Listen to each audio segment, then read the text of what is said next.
In today's episode, we're diving into the horrifying last moments of exotic pet owners.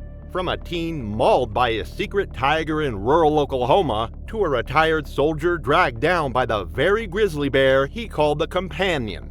But first, we begin with a former vet tech in Nevada, whose deep affection for a lion blinded her to the instincts she thought she had tamed. It was April 2nd, 2014. The Nevada sun beat down on the dry outskirts of Pahrump, where prefab homes and rusted trailers line the dirt roads. One of them was a faded blue trailer on Elmsworth Drive, home to Carla Edmonds, a 52-year-old former veterinary technician who locals quietly referred to as the Lion Lady. Carla was a woman who believed she understood predators in ways others couldn't. Her neighbors often heard her talking to the massive creature behind her trailer in the same gentle tones she might use with a house cat. She had raised Zorro, a male African lion, from an 8-week-old cub after purchasing him from an unlicensed breeder with money from her father's inheritance. For 6 years, she documented every moment of his growth, photos of him in her lap as a cub, videos of bottle feeding, countless images of his magnificent mane as he matured into a 400-pound apex predator. What Carla failed to fully comprehend was the fundamental nature of the animal she called her baby. African lions, even those raised in captivity, retain every instinct honed by millions of years of evolution. A male lion's bite force exceeds 650 pounds per square inch, enough to crush bone instantly. Their retractable claws, over 2 inches long, are designed to grip and tear flesh from struggling prey.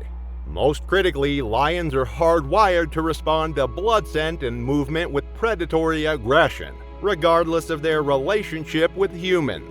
Carla housed Zorro in a 1,500 square foot enclosure behind her trailer, reinforced with steel fencing that met minimum legal requirements, but lacked the double barrier safety system used by legitimate sanctuaries.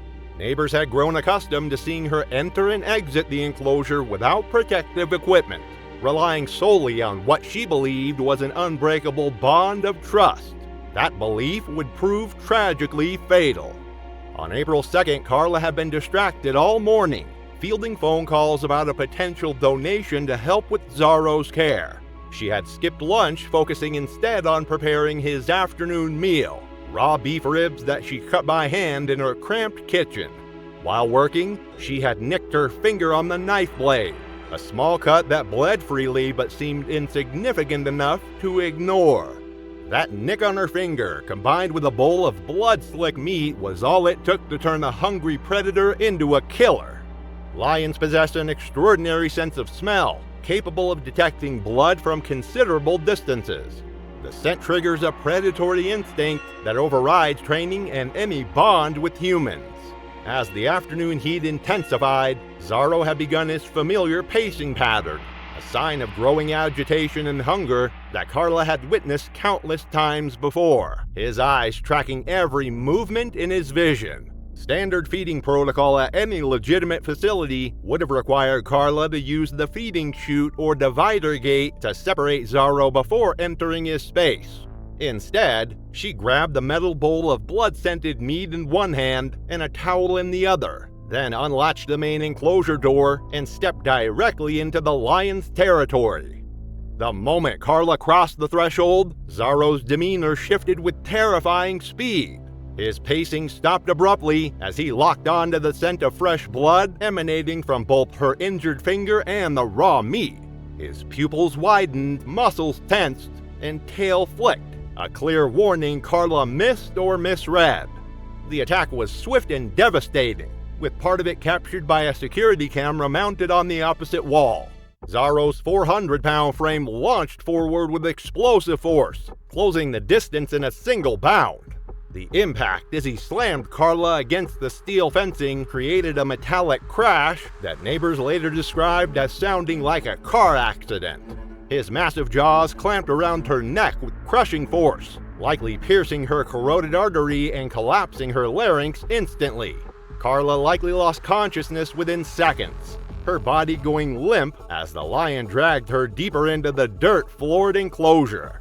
Mary Hill, a neighbor living 2 lots away, heard the initial impact but didn't recognize it as a sign of danger at first. She later told investigators she assumed Carla was moving equipment or yelling at the cab again. But when everything suddenly went quiet, she knew something was wrong. By the time sheriff's deputies and animal control officers arrived, nearly 20 minutes after Mary's frantic 911 call, Zorro was still circling Carla's motionless form. The lion's behavior had shifted into protective mode, guarding what his instincts now recognized as his kill. Officers initially attempted to drive him away using air horns and shouting, but Zorro refused to retreat from his prize.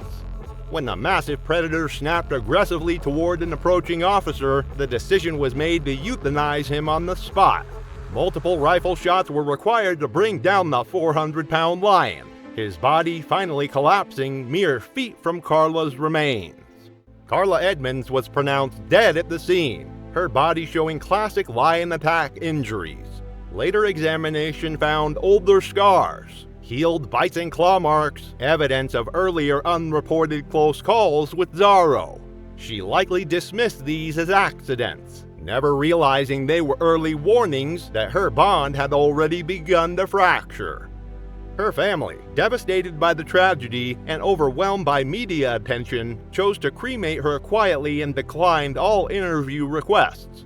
Local animal control officials used Carla's case as a centerpiece of a subsequent awareness campaign against unlicensed exotic pet ownership, highlighting the inherent dangers of keeping apex predators in residential settings.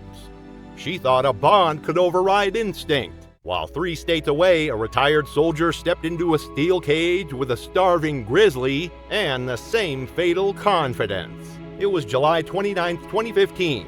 The California sun already beating down mercilessly on the rugged hills of Red Bluff, where Marcus Clay had carved out his solitary existence. The 58-year-old retired Army survival instructor stood at the edge of his property, surveying the half-acre steel-fenced enclosure that housed his most dangerous obsession, a 600-pound female grizzly bear named Masha.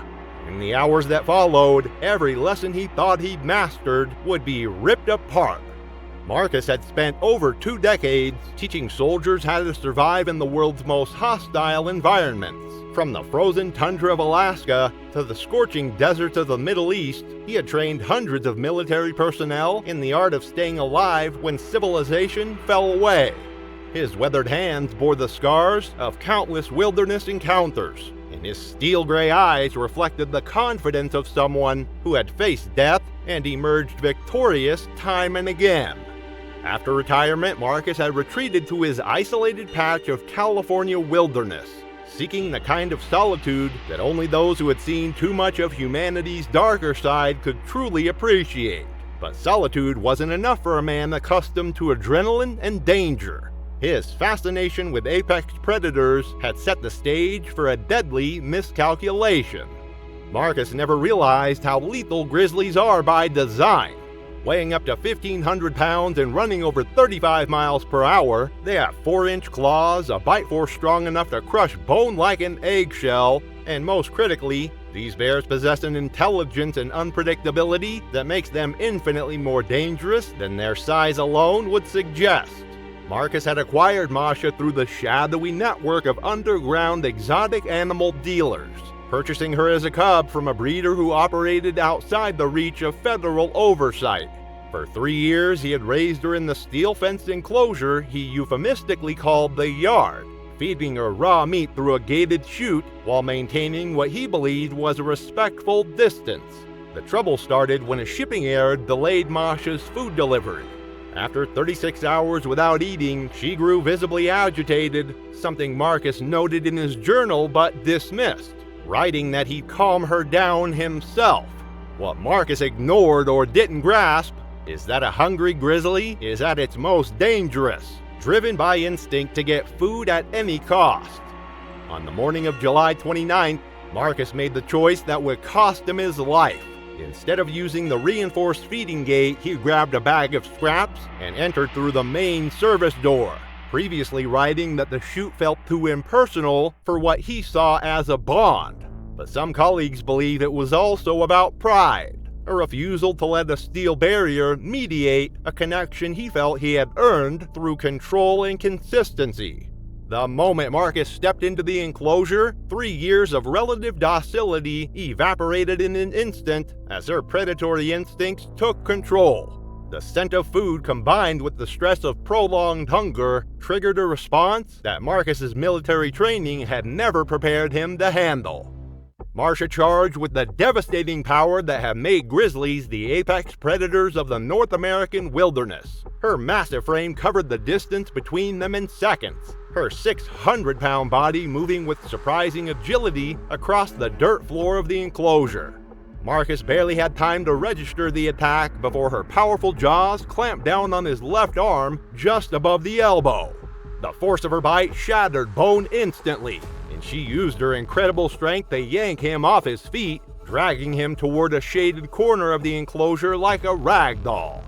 There, following instincts as old as her species, she pinned him down with her massive paws and began the methodical mauling that would end his life. A motion-triggered security camera mounted on a nearby post captured bits of the attack, showing the initial charge and moments of the struggle before cutting out. In the chaos, Marcus's phone, still in his back pocket, accidentally initiated the call to a former military colleague. The 2-minute recording that followed later served as key evidence for investigators, capturing Marcus's screams, the bear's heavy breathing, and the violent clang of the fencing as the struggle reached its peak. Then, abruptly, silence. His colleague immediately dialed 911. When sheriff's deputies and wildlife officials arrived at the scene, they found the outer gate locked and Masha pacing restlessly beside a blood-streaked patch of grass where Marcus's body lay motionless. The bear showed no signs of retreating. Officers used fire hoses to distract the bear, then cut the padlock on the enclosure. Inside, they found Marcus's body torn open and partially buried under shredded clothing, with deep claw marks, massive torso trauma, and signs the bear had begun feeding before being interrupted. Marcus Clay was declared dead at the scene. Masha, following California state policy regarding fatal captive animal attacks, was euthanized within hours of the incident. Authorities discovered that he had received multiple cease and desist letters from animal welfare organizations regarding his unlicensed grizzly bear, all of which he ignored.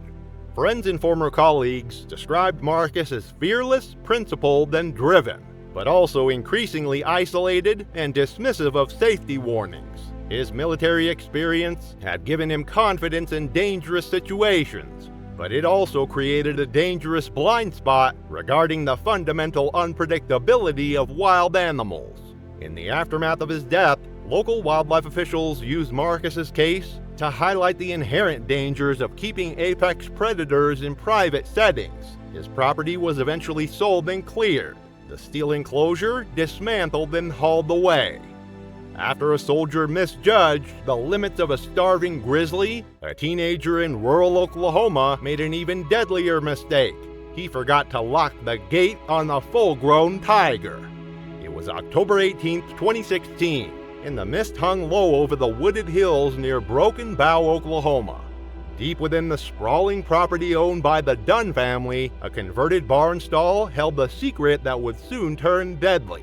Inside, a 300-pound Bengal tiger named Rozzy paced behind makeshift barriers, watching every move of the young man who had raised him. While other teenagers in rural Oklahoma spent their Friday nights at football games and weekend bonfires, 21-year-old Caleb Dunn immersed himself in the shadowy world of exotic animal ownership.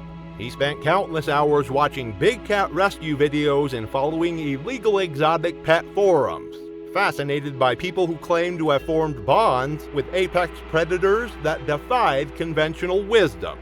When Caleb turned 18, a modest inheritance from family land sales provided him with the means to pursue his dangerous obsession. He contacted an unlicensed breeder in Texas who promised him a docile, hand-fed Bengal tiger cub that would be perfect for bonding. The seller assured Caleb that the animal would remain manageable and affectionate if raised properly from infancy. However, Caleb failed to understand the fundamental nature of the predator he was purchasing. Bengal tigers are among the strongest big cats, with males weighing over 500 pounds and capable of taking down much larger prey.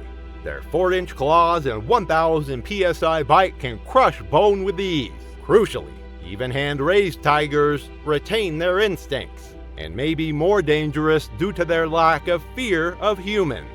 Caleb named the cub Rozzy and hid him in a converted stall at the edge of his grandparents' barn.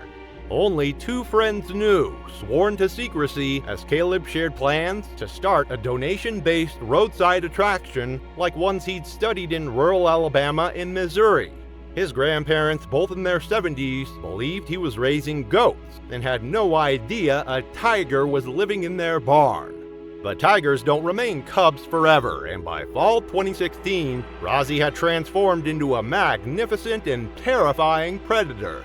At over 300 pounds, he had grown restless and powerful, his muscular frame barely contained by the makeshift enclosure Caleb had constructed from scavenged materials. The stall was reinforced with a patchwork of old fencing, kennel panels, and plywood.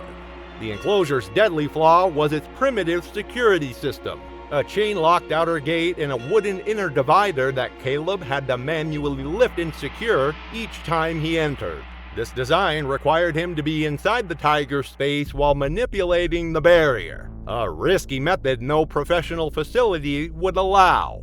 On the morning of October 18th, Caleb entered the stall to refill Rozzy's water barrel, a task he had done many times before. The security camera he had recently installed to monitor the enclosure captured footage that would later serve as key evidence for investigators. As he lifted the inner gate to pass the water barrel through, he became distracted by his phone, apparently attempting to capture a photo of Rozzy. In his momentary lapse of attention, he forgot to drop the lock bolt back into place, leaving the barrier unsecured. Rozzy, with the intelligence and opportunism that have made tigers apex predators for millions of years, immediately recognized the opening. He slipped through the divide, effectively cornering Caleb inside the confined space of the stall.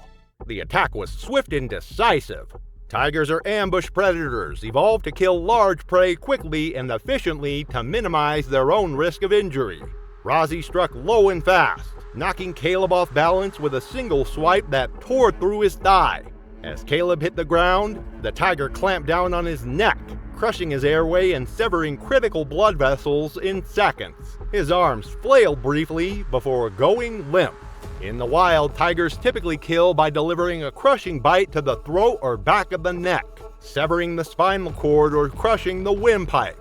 This technique, perfected over countless generations, ensures a quick kill that prevents the prey from fighting back or escaping. Hours later, Caleb's friend Tyler arrived for the afternoon feeding to an unsettling silence. The stall door was ajar, and inside he found Caleb's body partially buried in straw, torn by deep claw marks and massive trauma. Rozzy paced calmly inside, likely satisfied with the kill. Tyler immediately called 911. When authorities arrived after an hour, they found themselves facing a scenario that highlighted the dangerous reality of illegal exotic animal ownership. Wildlife officials tranquilized Rozzy and transported him to a legitimate sanctuary in Colorado, where staff described the tiger as well-fed but completely unsocialized, a dangerous combination that made him unsuitable for any form of human interaction. Caleb's grandparents, visibly shaken and devastated by the revelation of what had been happening on their property, insisted they had no knowledge of the tiger's presence. Caleb's funeral was held quietly in Broken Bow, attended by a small group of friends and family still reeling from the shock. His grandparents, overwhelmed with guilt and grief, chose not to speak publicly again about what happened. After one teenager's secret tiger turned a routine feeding into a fatal mauling in his makeshift barn pen, hundreds of miles away, a middle-aged woman's unlicensed primate sanctuary would become her tomb. It was March 3, 2013, with rain clouds hanging over the outskirts of Macon, Georgia. In Inside a small ranch-style home on Peachtree Lane, 67-year-old Laura Estes moved through rooms crowded with cages, perches, and the strong odor of animals soaked into the walls. Neighbors described her as quiet and stubborn, traits that had kept her committed to rescuing strays, but also set the stage for what would kill her. Laura's journey into exotic animal ownership had begun innocently enough. Throughout her life, she had rescued cats, dogs, and even the occasional raccoon, nursing them back to health in her spare bedroom before finding them proper homes. But as she aged and grew more isolated, her rescue efforts had taken a darker turn. By 2013, her home had become an unlicensed menagerie housing several primates, including her most prized possession, Toby, an 11-year-old male chimpanzee she had raised from infancy. Laura had acquired Toby as an infant through the shadowy network of exotic animal dealers, bottle feeding him in her living room and treating him like the child she had never had. For over a decade, she believed her bond with Toby overrode natural instincts. She called him gentle and misunderstood, ignoring his 130-pound size and past aggressive behavior. But adult male chimpanzees are among the most dangerous animals on Earth, possessing strength that can exceed 5 times that of an adult human. Their muscular arms, designed for swinging through forest canopies, can generate crushing force capable of tearing limbs from their sockets. Most critically, chimpanzees are highly intelligent and emotionally volatile creatures whose behavior can shift from docile to violently aggressive in seconds, often triggered by seemingly minor provocations. The warning signs had been accumulating for years. Neighbors regularly complained about the noise, the screaming, chattering, and occasional shriek at night. Friends who visited rarely came back, uneasy about the chaos and clear danger. Toby had already shattered a reinforced screen door during a storm, his panic-driven strength breaking through with ease. But Laura stayed convinced they shared a deep bond, insisting to others that Toby loved her and that their connection was something most wouldn't understand. That connection proved tragically one-sided. On the morning of March 3rd, the drumming of rain against the windows had begun to agitate Toby in his reinforced kennel, which Laura had welded into the corner of a converted guest room. The confined space, barely adequate for such a large and intelligent animal, had become a source of increasing stress as Toby matured. Wild chimpanzees roam large territories and engage in complex behaviors that captivity can't replicate.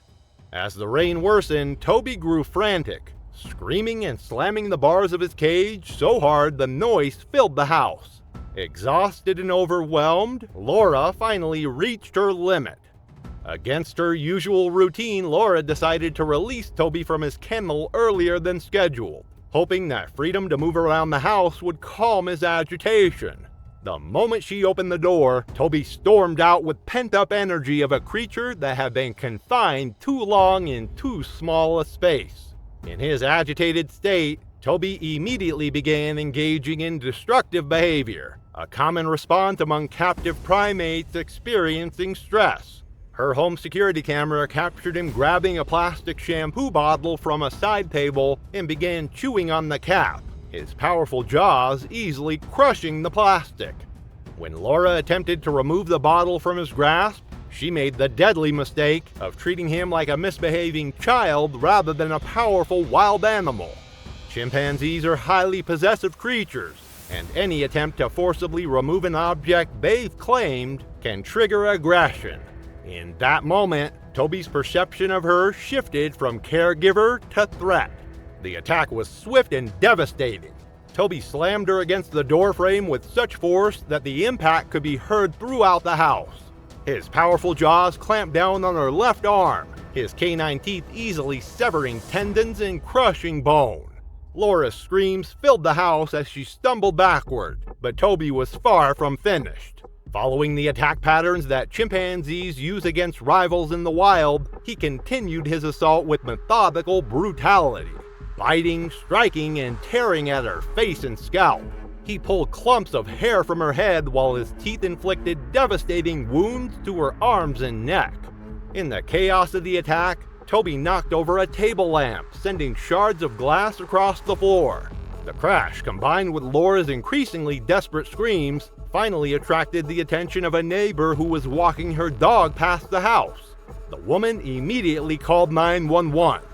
When police officers arrived minutes later, they peered through the living room window to see Toby pacing near Laura's motionless body on the floor.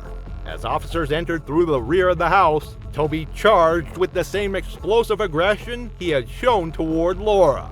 Faced with a 130-pound primate in full attack mode, one officer fired twice. Toby collapsed in the hallway, just feet from the door, his body finally still after a lifetime of captivity. Laura Estes was pronounced dead at the scene, her body bearing the horrific injuries typical of a chimpanzee attack. Multiple facial lacerations, partial scalping, and deep bite wounds to her arms and neck. The coroner ruled her death as trauma consistent with prolonged mauling. The surviving primates in Laura's makeshift sanctuary, 2 capuchins and 2 macaques, were sedated and removed by animal control officers. After a legal battle with distant relatives who wanted them euthanized, all were eventually rehomed to accredited sanctuaries where they could receive proper care. Laura's funeral was held quietly at a small church in Macon, attended by a few neighbors and former co-workers. Her remains were cremated and no family members spoke publicly. Just as one woman's belief that her captive chimpanzee loved her ended in a glass-shattering nightmare, 4 years later in Florida, a veteran snake collector's decision to handle his 13-foot king cobra barehanded proved even more delusional. It was June 22, 2017. The Florida humidity hung heavy as the sun rose over suburban Gainesville. Inside a converted 2-car garage on Maple Street, Brent Lively moved methodically through his morning routine, surrounded by the carefully controlled environment he had created for some of the world's most dangerous reptiles. Brent was a 34-year-old who had earned legendary status in Florida's exotic reptile community, not just for his extensive collection, but for his brazen handling methods that made seasoned herpetologists cringe. His social media accounts were filled with videos of him free-handling venomous snakes, delivering impromptu educational lectures, while timber rattlesnakes coiled inches from his bare feet. His followers numbered about 3,000. Drawn to his charismatic confidence and apparent fearlessness around creatures that could kill with a single bite, Brent held a Class II permit for venomous reptiles, which legally allowed him to maintain his collection, but he was notorious throughout the community for bypassing basic safety protocols. While other handlers used hooks, tubes, and protective equipment, Brent preferred direct contact, believing his experience and intuition provided better protection than mechanical barriers. His garage was a high-end serpentarium with climate-controlled enclosures and labeled racks holding snakes from around the world. Its most dangerous resident was Krishna, a 13-foot king cobra from Thailand. Strong, alert, and notoriously unpredictable. King cobras are not true cobras but belong to their own genus, Ophiophagus, which literally means snake eater. They are the world's longest venomous snakes, capable of growing over 18 feet in length and possess a level of intelligence that sets them apart from other serpents. Unlike many venomous species that strike and retreat, king cobras are aggressive defenders of their territory, capable of sustained attacks and multiple envenomations. On the morning of June 22nd, Brent began his routine cage maintenance, a process that required relocating Krishna to a freshly cleaned glass enclosure. Standard protocol uses a hook to guide the snake into a secure tube before transfer, minimizing contact and reducing strike risk. But Brent had always prided himself on his unconventional methods. Instead of using proper equipment, he reached directly into Krishna's enclosure, intending to lift the massive cobra by grasping it just behind the head, a technique he had demonstrated countless times in his social media videos. This time, however, Krishna was not in a cooperative mood.